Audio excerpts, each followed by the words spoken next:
महोदय, राष्ट्रपिता महात्मा गांधी का उदाहरण हमारे लिए बहुत पुराना नहीं है।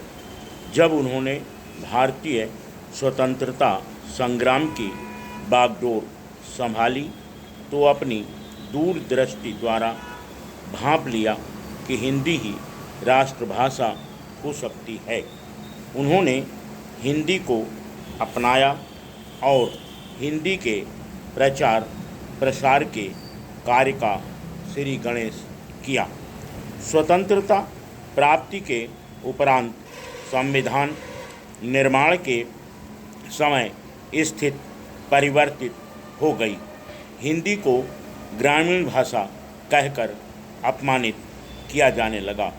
वैज्ञानिक एवं तकनीकी विषयों के लिए बेकार बताकर उसकी उपेक्षा की गई।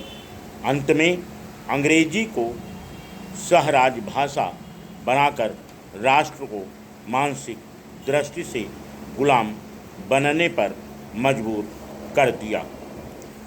आज भारत के पास एक निश्चित भौगोलिक सीमा, एक राष्ट्रगान, एक राष्ट्रध्वज तो है, किंतु एक राजभाषा नहीं। हमारे देश के नेता जब अपने अधिकारियों के साथ विदेशों में जाते हैं तब अनेक बार बड़ी विषम स्थिति उत्पन्न हो जाती है। विदेशी नेता व अधिकारी यह आश्चर्य व्यक्त करते हैं कि इतने बड़े राष्ट्र की अपनी कोई भाषा नहीं। कहने को हमारे पास अतीत की गौरवशाली सांस्कृतिक परंपरा है, किंतु वर्तमान में हम बिल्कुल निर्धन हैं, क्योंकि उस संस्कृति की पहचान कराने वाली भाषा हमारे पास नहीं है। कैसी हास्यास्पद स्थिति है कि हिंदी जानने वाले दो बुद्धिजीवी जब बात करते हैं तो अंग्रेजी में। उनकी मानसिकता है कि यदि हम हिंदी में बात करेंगे तो सामने वाले पर हमारा कोई प्रभाव नहीं पड़ेगा।